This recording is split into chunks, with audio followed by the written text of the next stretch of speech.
Hi, I have another book to read with you. This is Pete the Cat and the Great Leprechaun Chase by James Dean.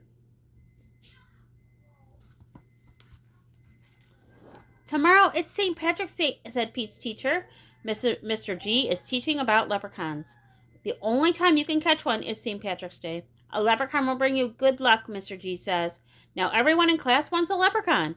Pete gets a great idea. He will open a leprechaun catching business.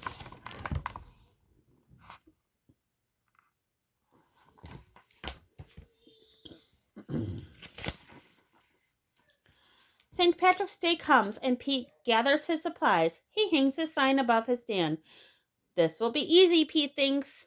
Squirrel is Pete's first customer. I want a leprechaun, Squirrel says. I need good luck for my test. Cool. I'm on it, says Pete.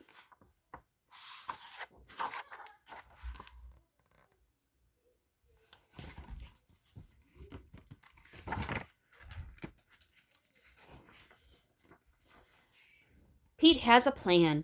He will follow the rainbow till he finds a leprechaun. Finally, Pete arrives at the end of the rainbow and finds Clover the leprechaun next to a pot of gold. Pete sneaks up behind Clover and swoosh!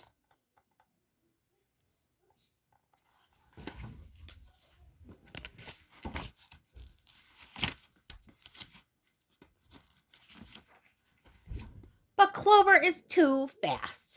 Did you think you could catch me so easily? He asked. Once there was a cat named Pete who thought that nabbing some luck would be neat. Then he happened upon a smart leprechaun who will find quite tricky to beat. Clover disappears into a puff of green smoke. Pete will need a new plan.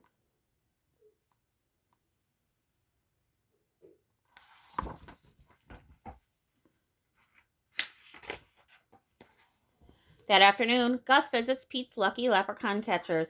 I want a leprechaun, Gus says. I need good luck for my band recital.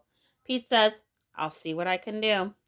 Pete plans to lure Clover out with his music. He plays a jaunty song on his guitar. Before long, Clover dances over to Pete. Just a little closer, Pete thinks. Suddenly, Clover starts spinning around Pete. Around and around, Clover goes faster and faster.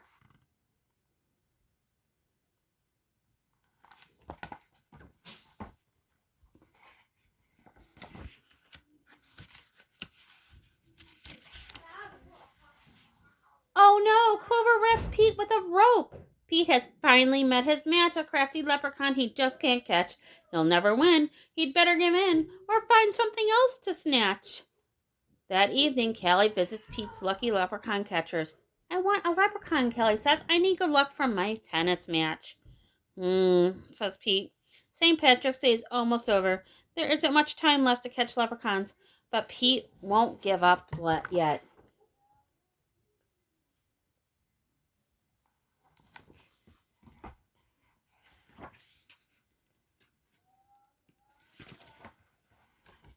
Pete sets a trap for Clover. Before long, Clover tiptoes up to the trap and sniffs the air. I love candy, he whispers, peering into the box. Pete waits very quietly.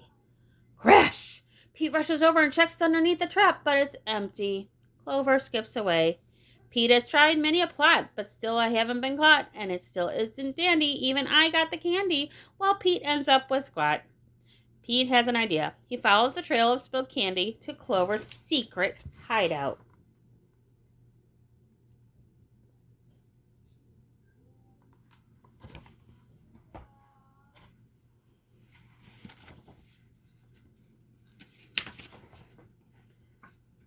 Pete sneaks up behind Clover.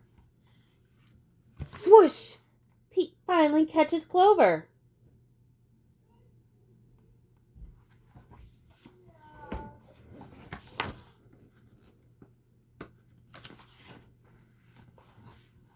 Why do you want me? Clover asks.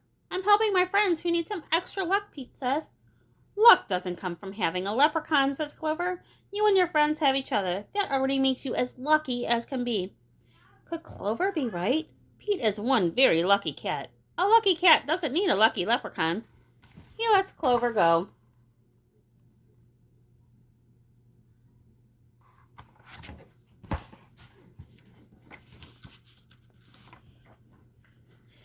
Pete decides he will be the good luck his friends need by helping them out himself.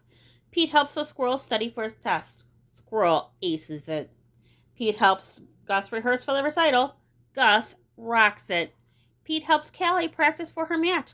Callie wins it. Clover magically appears.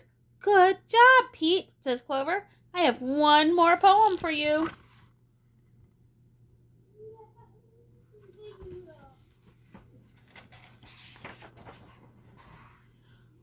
While Clover played hide and seek, Pete learned something quite unique.